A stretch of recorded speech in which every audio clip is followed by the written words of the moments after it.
딱 들어놓아서 잠자리는 무렵쯤에 뻥뻥 울면서 네가 오늘 죽인 사람은 죄가 없는 사람인데, 네가 오늘 재판한 사람은 죄가 없는 사람인데 네가 유죄 판결했어. 뭐 이렇게 이제 우는 게 미네르바의 우엉이에요.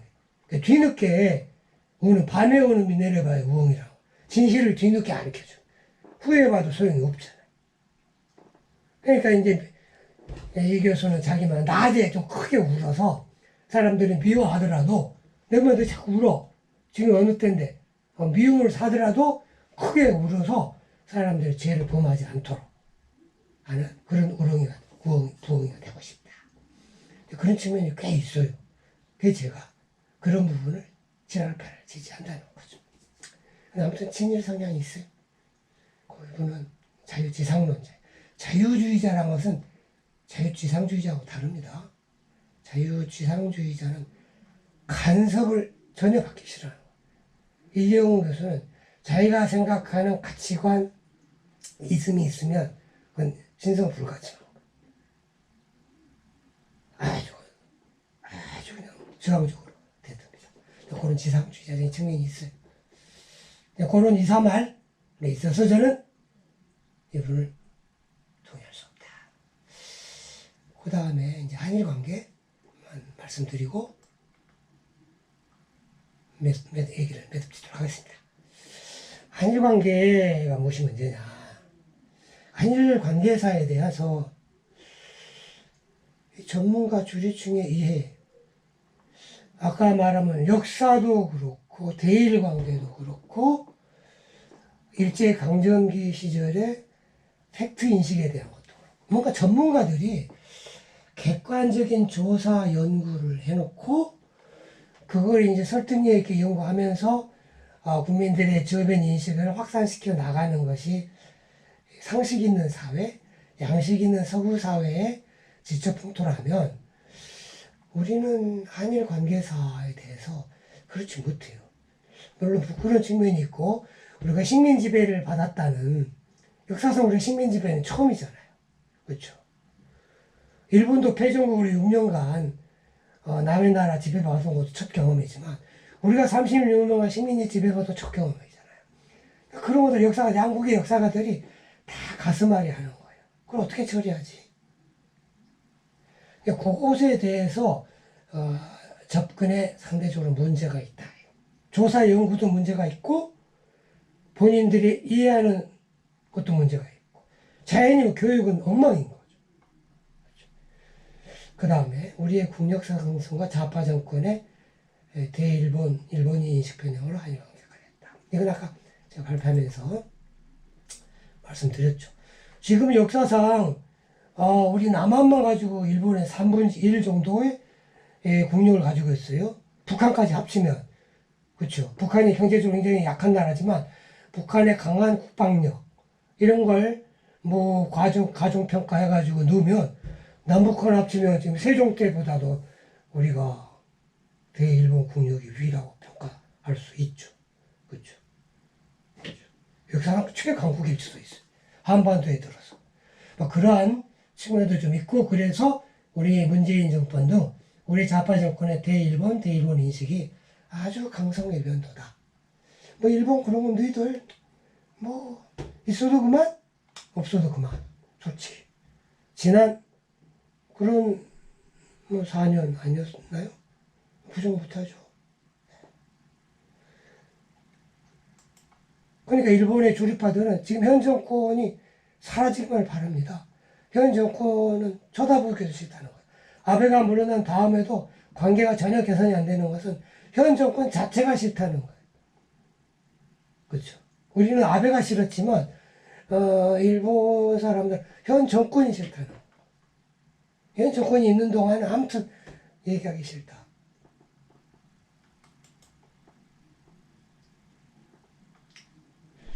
그 다음에 정치 역학상 지도층의 대일감정 의혹해. 그러니까 사실 우리 정치 역학이라고 하는 것이 일본이라고 하는 나라는 욕하고 비판하면 포인트가 올라가잖아요.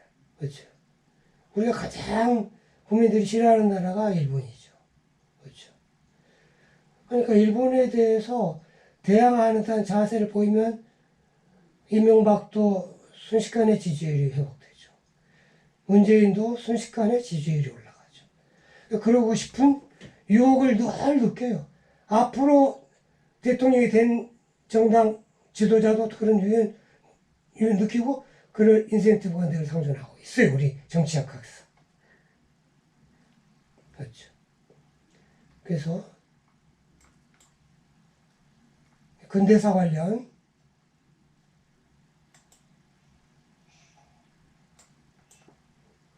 글자를 못 읽겠네요. 사진이 보여서.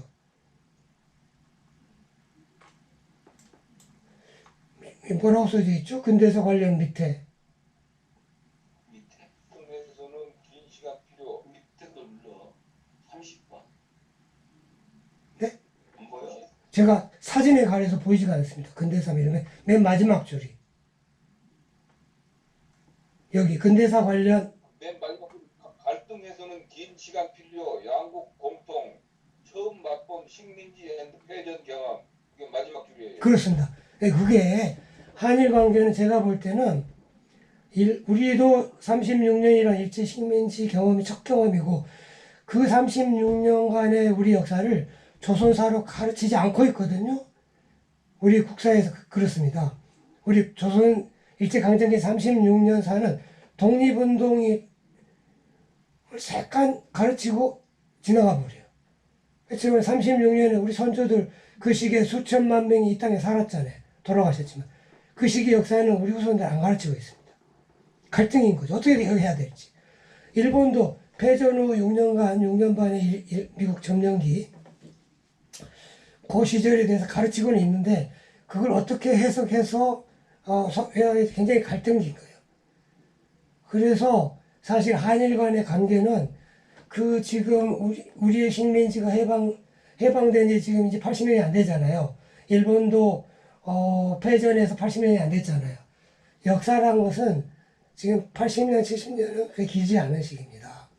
그 7, 80년 사이 한일 관계사를 완전히 그 시기의 역사를 정립시키고 해소시킨다는 것 자체가 무리라고 저는 봅니다.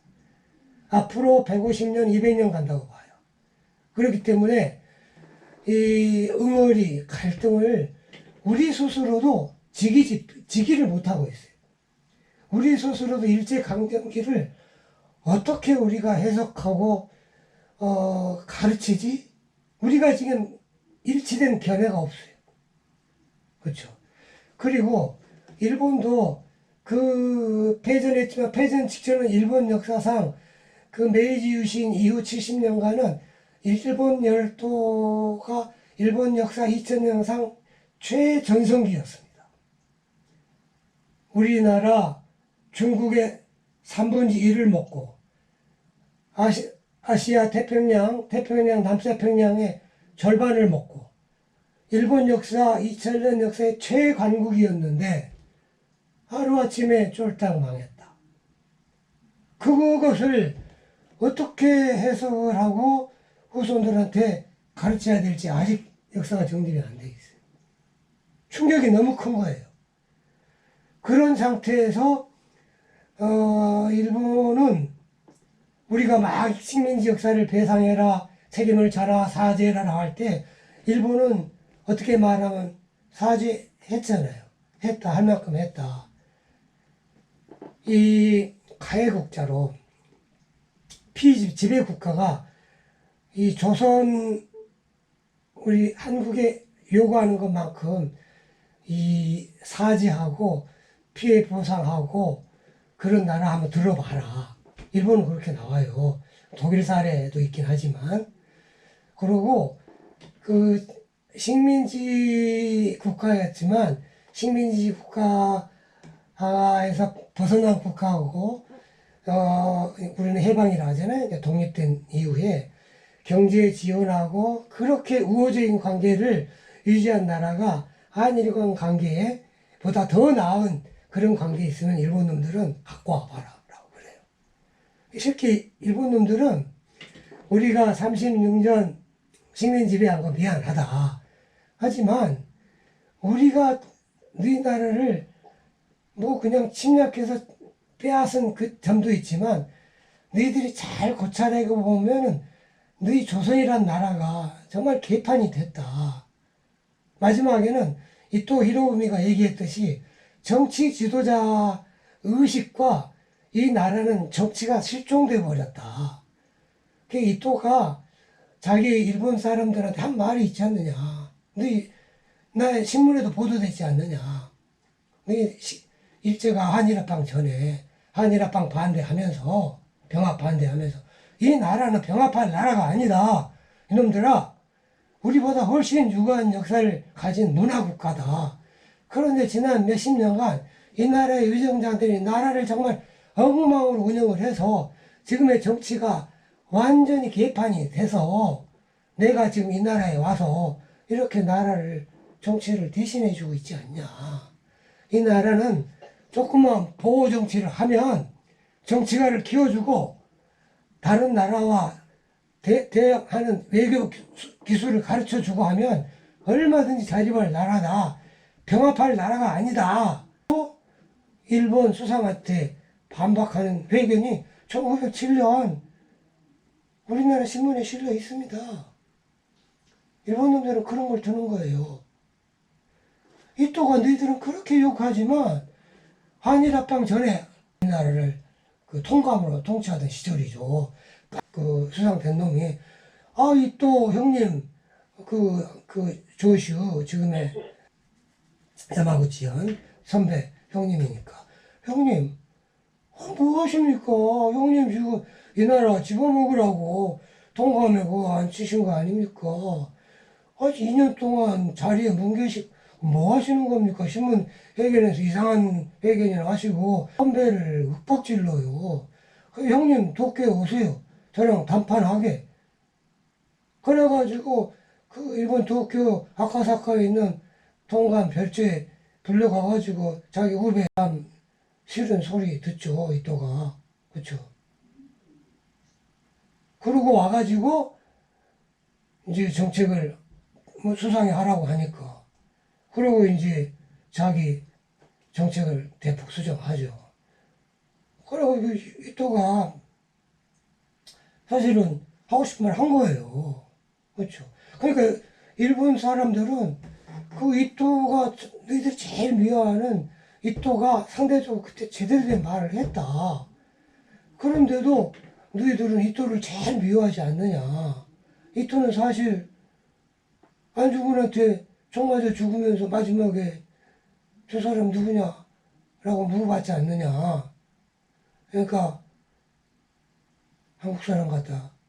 그러니까 이또가 맨 마지막에 한 말이 바가야로 우리말로 바보 같은 놈이거든요. 그러니까 일본 놈들은 그렇게 해석합니다. 새끼들 내가 지 나라 지민족을 얼마나 생각해줬는데 날 죽여?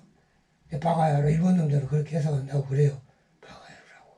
마지막 말이 바가야로라고 그러면서 단명했다고 그래요. 근데 일본 놈들의 생각은 그런 겁니다. 우리가 물론 식민지를 했다. 객관적인 사실이다. 하지만 너희 나라 정치가 식민지배를 당할 만큼 나라가 농망으로 허약한 국가가 돼서 일본이 아니었으면 청나라 말고 러시아나라도 엉망이니까 러시아나 미국 그 나라에 먹혀 들어갔을 거 아니냐. 너희 나라가 독립 자존을 지킬 수 있다고 보장할 수 있느냐. 이런 사람들은 그렇게 강변을 해요. 상대적으로 아시아 국가인 일본이 자기는 이웃 나라가 너희 나라를 식민 촉탁했기 때문에 그나마 피해가 상대적으로 우리 뭐 인도네시아나 그 동남아시아를 지배한 서구 일간 국가들보다 그 약탈적이었다. 그 말은 지네들끼리만 하고 절대 공식적으로 우리한테는 안 한대요. 지 나라 내부 문서나 지들끼리 하는 글을 읽어보면은 그런 말을 합니다.